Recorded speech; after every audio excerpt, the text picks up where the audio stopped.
Hi, everyone. Thank you so very much for making it Redirection with Terri-Karelle, the podcast. It is brought to you by MasterCard in association with Heineken 00. I want to take the opportunity to thank all of you for your DMs, your messages, your comments, your reviews, your ratings. Not only are they encouraging, but it certainly shows me that there is space and place, that these stories and experiences resonate with everyone, and that there is beauty when the community shows up for community, right? How else do we learn? How else do we grow if we don't hear from other people and from their experiences? If it's the first time you're stumbling upon me, I am Terri-Karelle, and you can find me across all social media platforms at Terri-Karelle. And if you'd like to find out more about what I do outside of the podcast, please go ahead and visit my website, Terri-Karelle.com. And certainly, if you have anyone that you'd like to nominate, anyone who you think deserves to be in the redirection seat, come on, send me an email, let me know, and we will, of course, follow through. I just want to thank all my sponsors. Toyota Jamaica, you know that inclusion matters. Thank you for going places with me. Thank you for sponsoring the sign language service of Tony Aiken to ensure that our deaf community is not left out. To my official production partner, Commercial Concepts, thank you so very much for making this experience amazing and for enhancing what this podcast looks and feels like. To Beauty Brands by MDS, Brescia, Go Shore Couriers, thank you very much. And for Spaces in particular, we decided to take the podcast just from being audio to also being video. And we knew that we needed to create a beautiful space, and Spaces, you did that. To everyone who used the hashtag TK Redirection, I absolutely love you. So the question is, who will be in the redirection seat today? Let's just say she has an incredible story, from flunking her subjects to getting a diagnosis to becoming an HR professional to even going ahead and taking the bar. How did she do all of this with so much going on? We cannot wait to speak to the lovely Candice Walker.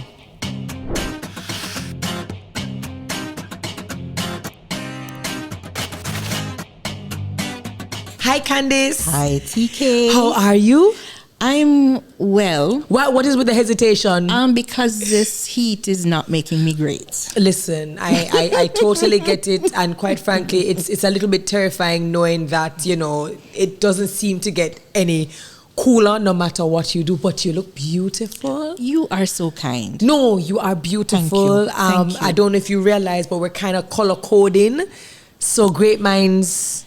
My son would say, Jinx, you Jinx, owe me a a soda. Coke. Okay, that's what my daughter says. But thank you. Welcome to the Redirection seat. I know that you are in HR at Toyota Jamaica, and you have been you are a people manager. I consider anyone who is human resource managers to be people managers, culture managers. Tell me about how long you've been in HR. Oh, my word.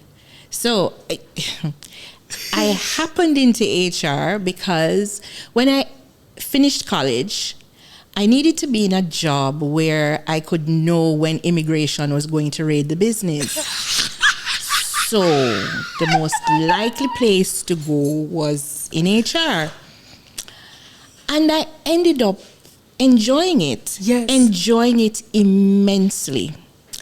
And when I came home, the first job that I got was with someone who actually believed in the value of having that expertise, you know, journey with the business to help exhume people's interests and kind of marry them to special projects or objectives they may have. So I really had a 5-year plan to get vested in the pension plan and cut. But I tell you, it's just been an adventure. It has been a fascinating adventure. And so I have been very torn. What do I do with the rest of my life? Right, but you said you happened into HR. So I'm going to ask you the question that I typically ask all my guests. Like, what you're doing now, is this what you had hoped to be doing, or did you have some other plan, some other dream as little Candice? So as little Candice, I wanted to be an astronaut. Of course. Then that changed to being a flight attendant because I just thought all flight attendants were just gorgeous and glamorous. And always traveling, of course. Yes. And then somehow, towards the end of high school, I wanted to do medicine, but I hated math. And that kind of... You sound like my best friend. Well, my mother had a meeting with the principal because I insisted on doing biology, chemistry, physics, and math. And I barely made it through biology and chemistry. The physics lab could not even be graded, so that dashed my plans. No, but you're kind of dark. Yeah, it's sticky bad. And then I did the arts in sixth form. But how did you manage that? So, for example, when you're at school, everyone just always assumes that, medical is, that's the smartest kids, or the smartest stream is to do the sciences. You decide to do the sciences and you realize, whoa, okay, so this is not working out for me. How did you take that? And was that was there any blow to your self-esteem while in high school because you just didn't get the grades that you probably wanted? I'm remembering a conversation I had with a friend of mine after our A-level results came out. So by saying A-level, I just dated myself. I did A-levels, everything cool. I did common entrance as well. It's all good. It's all good over here. So when I got my A-level results, a friend came by because, I think at that time I was the standard to beat. And she said, so what are your grades? I said, B-O-O-F, boof. Woo! And she said, what? I said, B for GP, O for econ, O for... And I just read it off. And everybody just said, why can't you take anything seriously? No, your future is on the line. Of course. But that's how I cope with life. I use humor to cope. So boof. Boof. And I went on and did N1. And the university wrote me a nice letter at the end of that year because I had a bit of self-discovery while I was on campus that Mingles was on Thursday. No, House of Leo was Thursday. Friday was Mingles. Saturday was 24K. And Sunday was Super D in Harborview. So at the end of that, I don't think that was the course of study I was enrolled into. So the university asked me to revisit what it is I plan to do with my life and reapply. It was the first time ever in my life I was embarrassed about something. Really? So, and you enrolled to study what, the arts? Was it the... No, I was in N1 doing biology, chemistry, and... So hold on, you were doing this in... At UWI. At UWI. So incidentally, I was elected to be the Cultural and Entertainment Committee Chairman for Seacole Hall. So you kind of throw that into the mix and you're not coming back to school. And the university had to write you a nice letter. So I had to pivot. Yes. And I found a job in Negril. At the time, Super Clubs was hiring, and I took a sabbatical to find myself and to raise some money. Mm-hmm. And the following summer, I was on a plane because I was too embarrassed to go back to UWI. Really? But I somehow in the back of my mind, I had it in my mind that, I needed vindication. So I needed to come back to the UWI and vindicate myself. Yes. So I went abroad with 500 US in my pocket. And my father retired at that time. And so I was hoping for money to pay room and board. I received a call from financial aid to to advise me that I should pack my things because my school fee is outstanding and I should return from whence I came. So that... And what were you trying to pursue there? I was doing a degree in management studies. So how you just pick up yourself and go to the people them? country and any port for a storm. Somehow in my consciousness or in my, that home culture, there was that desire or that intention that you must finish college. So if I can't become a doctor today, maybe I should do something else and then kind of move into the direction. But you must complete. You have to complete. I think at that time I reconciled myself to the notion that medicine was not my strong suit. And management studies seemed as if it was a happening major at the time. And I met a professor who was he was ex-military and as an unsmiling man. But somehow we had this connection where he saw something in me and he made it his duty to encourage me. So Dr. John George, who was then the chairman, I think, of the Department of Government and Business, I decided to do some more courses, trying to impress this great man. Your school fee pay? Well, I was on scholarship, so I decided. No, I did some maneuvering. Good, okay. Because I was wondering, well, how come them tell you to pack up your things and you still looking to do courses? So you actually got a scholarship. You were able to figure out how to get a scholarship. And let me tell you, to supplement the scholarship, because it was not 100%. Yes. And as you can tell, I'm not good at track or sports. I decided to get a job. And as life would have it, and one of the big ironies of life, I left Jamaica after working in the bank, working at a hotel, and was so proud to tell people, well, I live where you vacation. Yes. The only jobs that were available on campus were to clean the bathrooms and the dorms. And as fate would have it, I had to clean the dormitory where I lived. The people would feel so sorry for me, but I was not daunted by it. Even though you weren't daunted by it, how did you process that? Oh, coming from, as you rightfully say, you come from Jamaica. You've gone through school. You've gone through. You started university, and as you said, you've been in a bank. You travel. You have your document. You have your papers, and you are now cleaning. It did rough. Did you ever regret? Was there ever a moment when you were just like, I know this me come here for do? Never, because I believed it was character building, and I had something to prove, not only to the others who were looking on, but to prove to myself that I can do it. At that time I thought I had wasted a lot of time. Yes. And I was on a path to redemption. Got you. So you were going to do anything, by any means necessary to get back on the right path. Absolutely.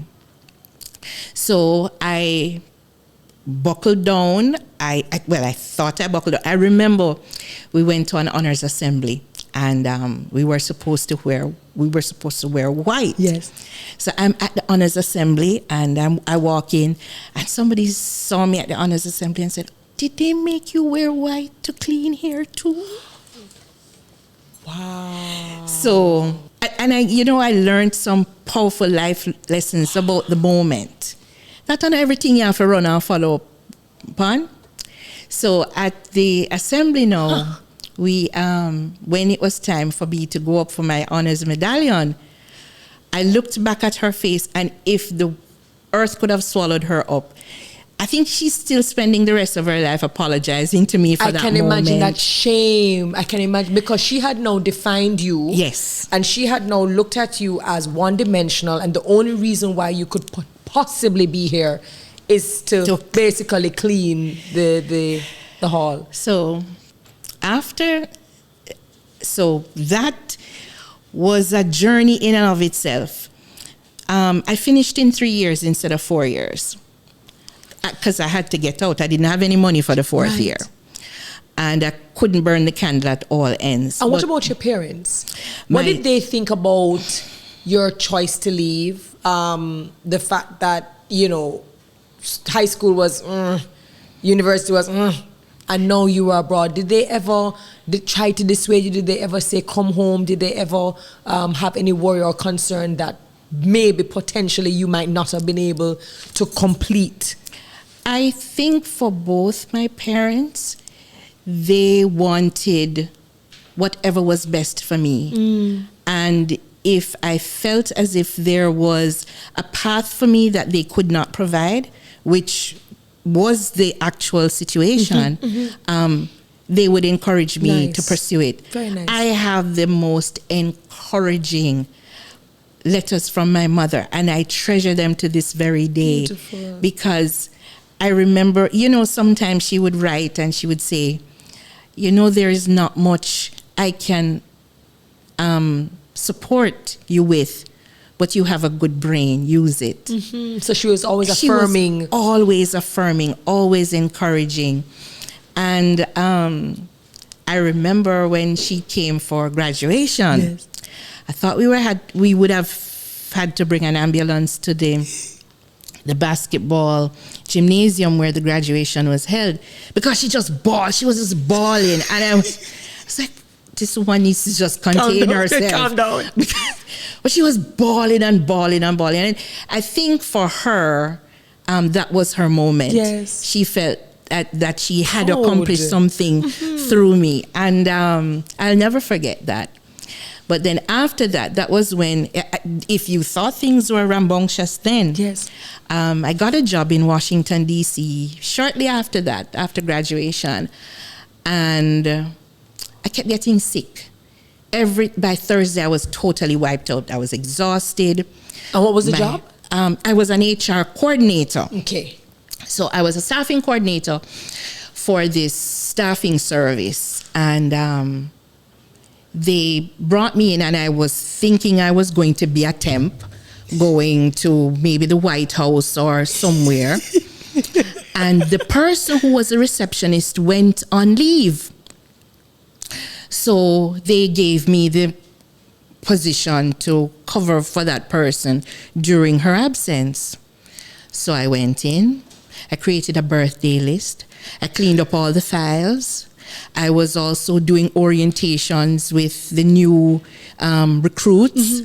And by the time the real staffing managers came in, they had their schedules for the day set, messages, everything, because I would come in from 6:30 in the morning, Yes. set their day on, just to organize their schedules. And they're like, so we need this Jamaican, we need to keep her. Nice. So, and originally that was not what you were supposed to. No. Look at that redirection. And then I ended up managing their largest contract with the U.S. government. And until I decided that I wanted to retire like the secretary from Netscape on a golf course. So I left and went to a tech startup. And was this ever daunting for you to go into spaces that maybe you weren't already, you didn't always have the experience as other people, but was it ever daunting to you? And probably what were your biggest lessons as you were now trying and experimenting and transitioning from different roles? I'm Jamaican, so that resilience and flexibility and everything is that trite, no problem. You just apply and adjust and adapt as needed. So I left while I was, transitioning. I needed to figure out why I was not feeling well all the time. So one doctor thought that I had a sinus problem. Another one thought I had an ear infection. But my mother, who is, I believe, the quintessential physician, says, something wrong with your neck, you need to go to a doctor, go check it out. And I kept putting it off, and then I started losing weight rapidly. So went down to 95 pounds, and that became a cause for concern. I remember when Princess Diana died. Yes. I slept on the couch through the whole thing. My uncle would wake me up and say, you're not watching what is going on. And I'm like, I'm too tired to keep up. My aunt, who was in in osteopathic school at the time came and said, your neck too big. Mine is a tumor in there, blow it out. You need to go to doctor. I said, but auntie, I've been going to doctor after doctor. And no one can really tell me what's going on. So my colleagues in the office referred me to this new doctor that one of them had started seeing. And when he saw me, he said, this is not my area of specialty, but I'm going to refer you to an endocrinologist who would be able to, kind of delve a little bit more deeply into what the situation is. So I went to see this endocrinologist. Bless his heart, he was a lovely man and experienced and well established in his field. And he said, I think he said 4 things to me. He said, the lump at the base of your neck is hard to the touch, which would indicate that there's a tumor there and it might be malignant, but you're way too young.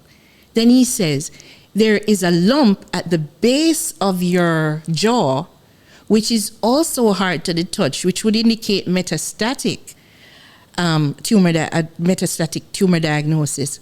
But you're way too young. I see this in older patients. He said, the lump at the base of your neck is asymmetric in orientation, which would indicate that there is a tumor diagnosis. But you're way too young. You're way too young. I said, so how would we confirm or eliminate that this is the situation? He said, well, we could do a fine needle biopsy, but it could grab healthy tissue and then it would bypass the malignant tissue.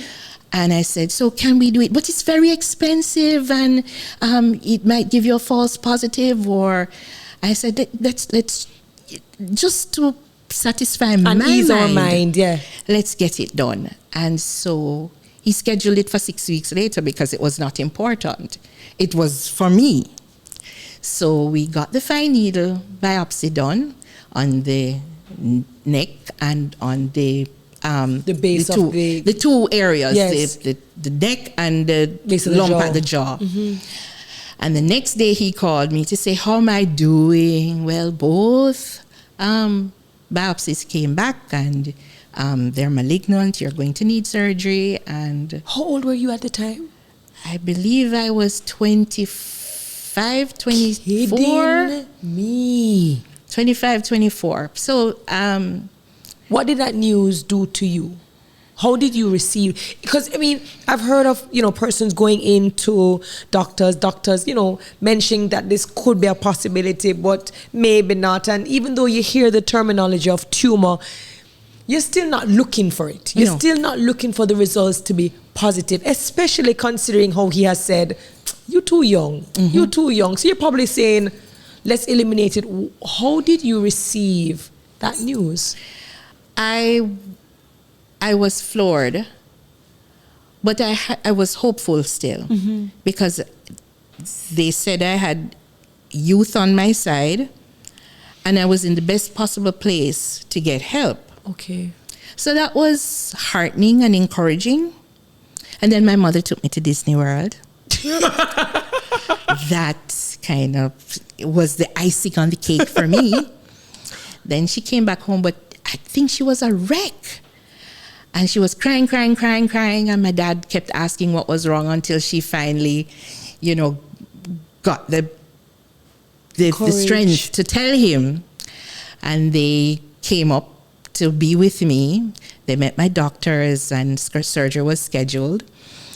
And so did that affect work? Well, I was off for like a month and a half because I had, the surgery plan was that it shouldn't take more than 4 to 5 hours and they would get what they could see and we would do a full body scan afterwards. But they again, because of my age, they weren't expecting it to be something out of the ordinary. So surgery we had surgery and I went, it was 4 hours, 5 hours, 6 hours, 7 hours. My mother of course, being who she was, say, when I carry me go back to the hospital for kill me pick me now. Sounding like a real Jamaican mother. Mm-hmm. So I didn't know what was going on. But she, apparently, when they went in, there was a tumor wrapped around the recurrent nerve, which is the nerve that goes from your voice box to your brain. Madness. So the doctor wasn't sure if the nerve was damaged or it was severed. So I was now coming out of the anesthesia and I'm complaining bitterly. Oh, them have me in here from morning, mommy, and they don't do the surgery yet. And I will hear this woman start bawl again like she did in college because I could speak. Yes. Because that's insane. So here it is, you are bawling, you're just like, oh my God, I can't believe them take so long, oh my God. But you would not have even imagined what was that going you could on. have come out of it and not had a voice at all. So I had to have what is called a radical neck dissection. So I had like 100 and something stitches. So I couldn't drive for about 6 weeks because they had to open up and go in to get that lump and whatever was happening here. So surgery went well, I thought. Well, relatively speaking. And then we had to do the full body scan, which is they put you on a little bed or a table, and the machine, they give you a dye, and the machine goes from the head all the way down. And I overhear the text say to the doctor, well, we see a spray from her chin down to the top of her stomach, and then her joints, lit up. What does that mean? What does that mean, Candice? What does that mean? It means that there was metastasis to the bones. So I see this flurry of white coats coming in and like, you have to be admitted this evening. I was like, well, we're just finding a bed for you. I said, well, I had other plans. No, I love your humor. I love your humor, but you would have just done a surgery. You would have just the doctors would have just tried to excavate what they could find. You literally just said you had 100 stitches. You're basically on your road to recovery, and you're now told, oh, by the way. Yes. So what's going on in your head? Because I can't believe that you're just like, okay. No, there was humor. Again, I use humor to cope. So so I was totally unprepared for what that kind of radiation treatment was like. So I had to have radiation treatment. So they lock you up in this room, and everywhere is covered with thinly spun lead. And they come in like wearing suits, like these space-looking suits. And they give you this thing in this heavy iron container that you need to drink. And then they lock you up in there, and you have to flush with water, and you have to eat stuff to make your we call it pucker, and for you to salivate. Yes. So it flushes the radiation out of your soft tissue. And you're 25? Yeah. Okay, just checking. So, yeah, we did that. So then you go back afterwards to do the scan to see how well the uptake was. Well, that was when things went left. The scan indicated that after the treatment, I had something unusual called stunning, which happens in very few patients, but it does happen. And what is that? The cancer cells absorb the radiation, but it only damages the pumps. So it won't be able to accept that isotope of radiation again. So the most effective form of treatment can't be used again. So that was when I decided, I think, God, you don't like me. We had a conversation that you're clearly not God's favorite. We had an argument, a knockdown, drag out, and he decided that I was not going to win. And why would you, of all the people, I'm sure, I mean, I probably would have asked the question of all the people, if this is so rare, why would it be me? Why me? That would cause this resistance. Anyway, so they decided in another 6 months to try it again. It did not work. So when I had hit bottom now, like, I'm not doing this again. I'm going home to die. A friend of mine said to me, you know, there is this top endocrinologist at Washington Hospital Center. You should try to see if he will take your case. So I gathered up all my little files and all the things I've been collecting, and I wrote this man a nice letter. And he replied and said, your case sounds interesting. Let's meet. The day we were supposed to meet, there was an accident on the Beltway. I was 3.5 hours late. Yikes. The man still waited for me. He waited for me. This man, who I think he's rated like number 2 or number 3 in the world, waited on you. Waited on me. So I knew there was a possibility. We met. We reviewed my case.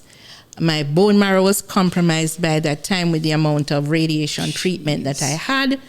So what I needed before I could do another treatment was a stem cell transplant, which was another whole episode. And I'm just trying to think of me at 25 and what I was doing, and it was just going through college, finishing up school, and I guess I'm trying to picture for you. I was doing that too, and I also did a master's too.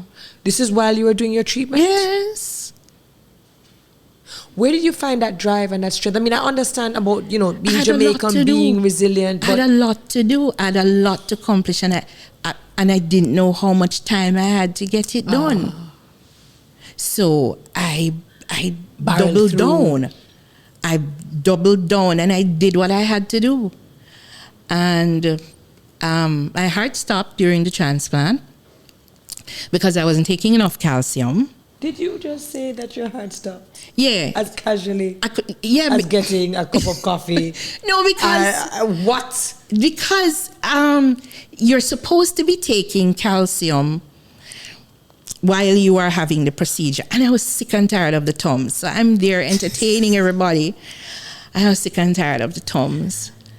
The last thing I remember was somebody yelling, running down the hall, that they need to put me on a calcium IV. And then I say, I can't feel my hands, I can't feel my feet. And the next thing, I'm waking back up. But I think during that, so I've always been, again, using humor to cope. Mm-hmm. But it was during that period that I really had to find who I was in relation to the universe, who I was in relation to God, who I was, what were my values, what was I fighting for, what did you who find? I was living for. And what did you find? What were your answers? My answers were this: I am special. I am here for a purpose that has not yet been accomplished. And there are people, my story needs to inspire others because they can and they will. And so we went through that, and we did the radiation treatment again with a different isotope, and it worked. So that was exciting. Great. Did your relationship with God, I mean, you spoke about yourself and your, the universe and your purpose and how you will serve and how you will show up. Did that include a deepening of your relationship with God necessarily? It was, but the deepening meant that it was a very personal journey. It was not one to impose on anybody else. It was my story. It was my experience. And I'm sure there are others who have crises in their lives, and they have moments where they interface with a higher power. But that's their connection. It's not mine. Correct. My journey is you my have to journey. Experience it. Yes. Correct. So my journey was my journey. And then after a while, I said, this is old. I'm hanging out here and I just keep going to doc. I was tired of being a little pincushion. How old were you at this time? No, How much time had passed by this time? That was about, I'd say 7 years. Oof. In between all of the surgeries and the treatments. I was tired of it. And Wasn't it expensive, Candice? Oh, yes. Oh, yes. Oh, yes. Because you're trying to do your masters, you're trying to do school, you're going through this. I mean, so here's how are you managing all of this? Here's the miracle. So the stem cell transplant at the time was very expensive. It was like 35,000 US. This is way back in the early 2000s. And I remember the insurance company declining it. Oof. So the stem cell transplant, the procedure itself was an astronomical figure. But the medication, I had to take something to stimulate the stem cell production. That was it was $2,000 a vial at the time. So they declined both the prescription and they declined the procedure. My doctor called to do an appeal on my behalf. It turns out that the head of claims appeals was a former student of his and reconsidered my claim. So look at I had a miracle there. Oh my goodness. So this has been a journey of miracles and divinity all kinds of exciting moments. Do you think it's your approach to life and your openness and your larger than life personality, and even though you're using humor as your form of coping, also it's hope and it's optimism? Do you think that kind of approach and attitude helped what we would say the universe to conspire with me, with you? Possibly. I'm still trying to figure it out, but possibly, very possibly. So how do you now come home? Because you mentioned earlier that you came home. So you've been going in and out, doing, trying to save yourself, really, taking care of your health. But at some point in time, you come back home. My parents were getting older and I didn't see myself getting better. And I thought if I needed time, it should be with those who love me. And I came back, and since 2007... And did you complete your master's? Were you able to? Yes. I completed my master's in 2004. I came home in 2006. And in 2007, I got my first cancer-free diagnosis. So happy. How did that feel? I sat in my car and I cried for about 2 hours. The snot ball, big proper ball. Like, how could that be? Just move from one pole to from the North Pole to the South Pole? So there must be some wisdom in this provision. And I have been fortunate to be with a company and with colleagues who have been affirming, and they have been, as much as they have been affirming, they have been challenging. Yes. And I think as a consequence of treatment and all the health challenges I've had, those have spawned new health challenges, which I have to kind of be mindful of. And it does cramp my style a little bit, but I'm not going to allow it to daunt me. Yes. And after I had my son, which was a miracle in and of itself, because I was told that based on the treatment that everything that your body has gone through, and if I had a child, he would have Down syndrome. He'd have disorders. And I look back at that and I said, time again is at a premium. I cannot take it for granted. I've always wanted to read the law, and I started with the University of London because it was going to be a hobby. So hold on. So this is, so you come back, you're cancer free, thank God. You're working in HR, Toyota Jamaica. Yes. You're doing well. You decide that you would like to I mean, you just had a child, or you're a mommy now, so you decide you're going to take on law. Is that what you do? Because you love challenges? Some people say that I'm a perpetual student, and I disagree with them. I'm not. How would you describe yourself then? No, this is what I've always wanted to do, so I'm doing it. So you have always wanted to do law? I got into law school. This would be the 4th time getting into law school. I got into law school twice in the US. I applied to the University of London. I got in 2008. I did not take up a place. I applied, no, it will be the 5th time, because I applied again to the University of London in 2000 and what, but why law? Why were you insistent on law? Because earlier you spoke about, the medicine, and you spoke about moving into, management, and of course there's HR. So where in this entire redirection path or journey does law drop in? I have always had a passion for the underserved. Always had a passion for justice. And the passage that Martin Luther King relied on in his speech at the March on Washington has always held special significance for me. And so I look at every interaction as an opportunity for affirming the dignity of the human. And I find that the place that we can hopefully get the best redress is in the legal system. And so that's why I've always been attracted to the law. And let me ask you this. You said you got in, you applied 5 different times, but clearly you didn't take it up.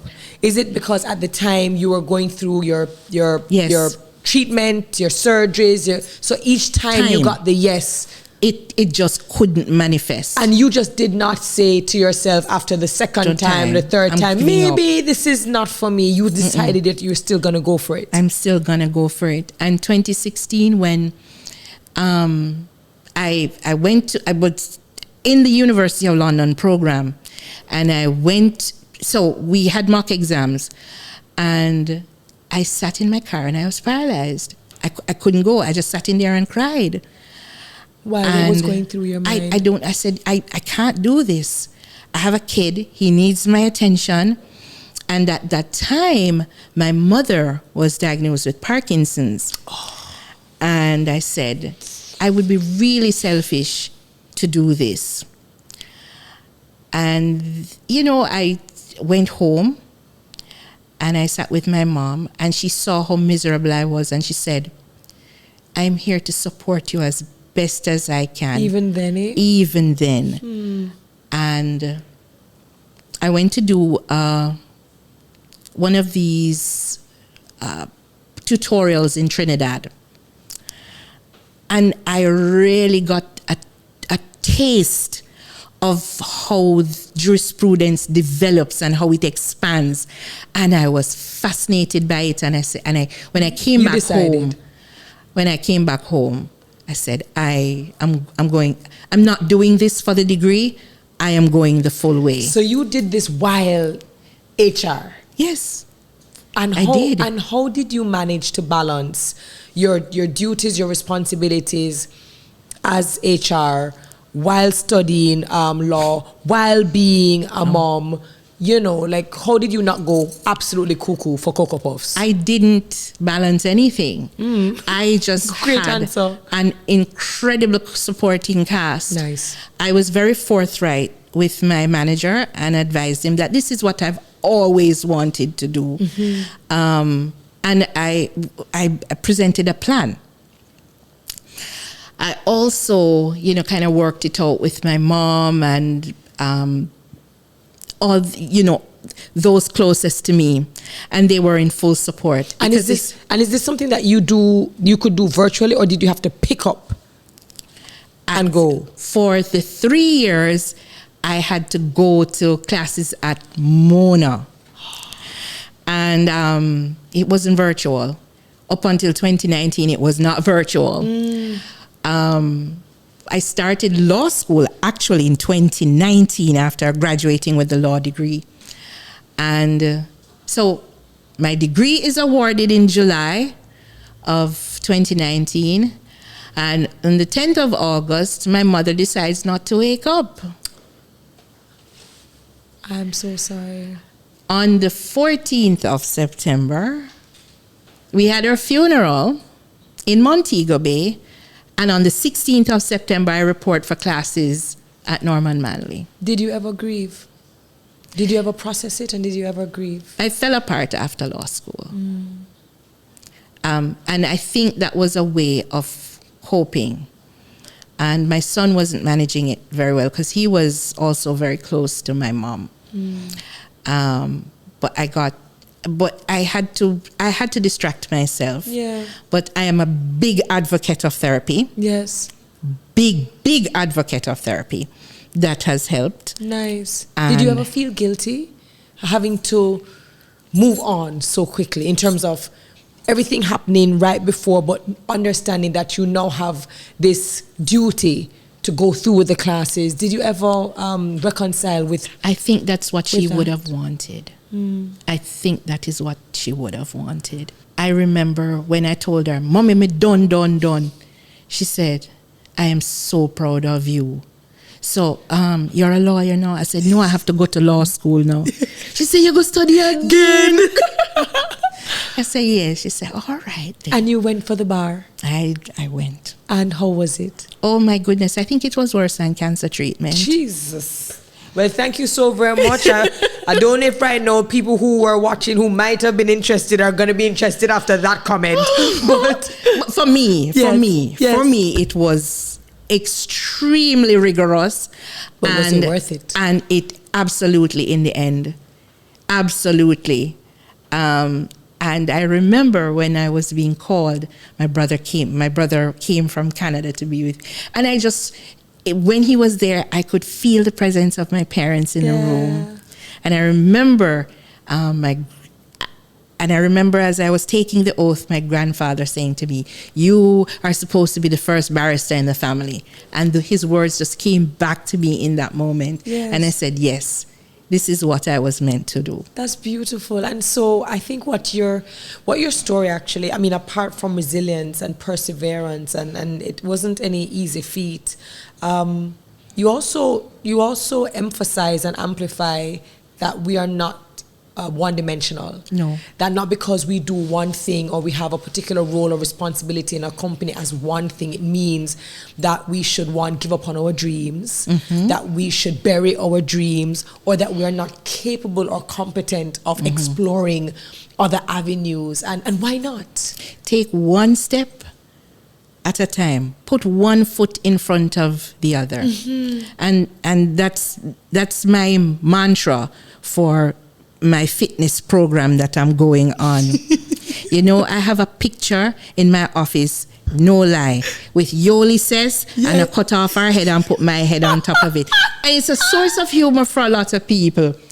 But that's the next goal. And that's what you're working I'm not going back to school, but I'm gonna be. That's your goal. Yes. I have two questions for you. Two last questions. You've been through a lot, definitely, since you've been young, right? You've had your ups, you've had your downs, and you've made it. You've made it in many different spheres of your life. Your priceless moment, the experience that for you makes life meaningful. What is that moment? And I just want one. There could have been many. Yes. But that one moment. That moment was one day we were at home. My mother was still alive, and her faculties weren't as sharp as they once were. But she called me and she said, "The garden looks different, but the paint in the room looks like mine. What about that house you say you were buying for us in Kingston?" And I said, "Mommy, we're living in it." And she just bursts into tears and started with that arms I was bawling again. And she said, I am so proud of you and I'm so grateful.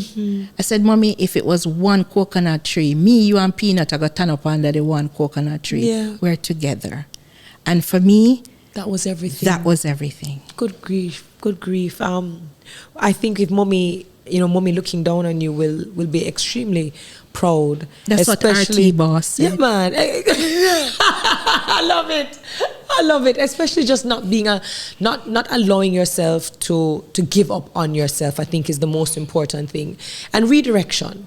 If you were asked to define redirection through your lens, your eyes, your perspective based on your experience of having to redirect and figure out and navigate, and what would that definition be? Redirection for me would be putting that one foot in front of the next and keep going. Don't stop. Celebrate those around you. Celebrate. Be there to laugh with people. Be there to be happy for them. There is too much negativity, loss, and death and dross in the world. Redirection is about living in the moment and celebrating what is important. And what's more important than happiness, joy, and putting that one foot in front of the next. Whatever trouble it is, you're passing through it. It's not here to stay. So punt and parry where you can. Punt and parry when you can. Beautiful. Thank you so very much. My goodness. I learned so much in terms of just personal perseverance, trying new things, experimenting, why not, exploring, discovering, also being able to do what people told you were not going to be able to do. I think there were so many different nuggets that Candice shared, and I'm sure you felt the same. Thank you for watching. Thank you for making it another episode of Redirection with TK. If there was something that she said, and I mean, all of us are going through different things, and a lot of us do not realize how important it is to take care of our health as early as we can. And a lot of the times, even though doctors say that they've never seen these things, it only occurs in people who are older. Candice's story actually shows you that at whatever age you could absolutely be vulnerable and absolutely be susceptible. So if there are any parts of what she spoke about that really resonated with you, please go ahead, drop it in the chat, share it with your friends, share it with your community. Let us know. We value your feedback. Let us know what you thought about this episode. Don't be afraid to leave your reviews as well as your ratings. So again, thank you for always being such an encouraging tribe. Thank you for sticking and staying. Thank you for watching all the episodes. I absolutely appreciate it, and I can't wait to serve you with more seasons of Redirection with Terri-Karelle.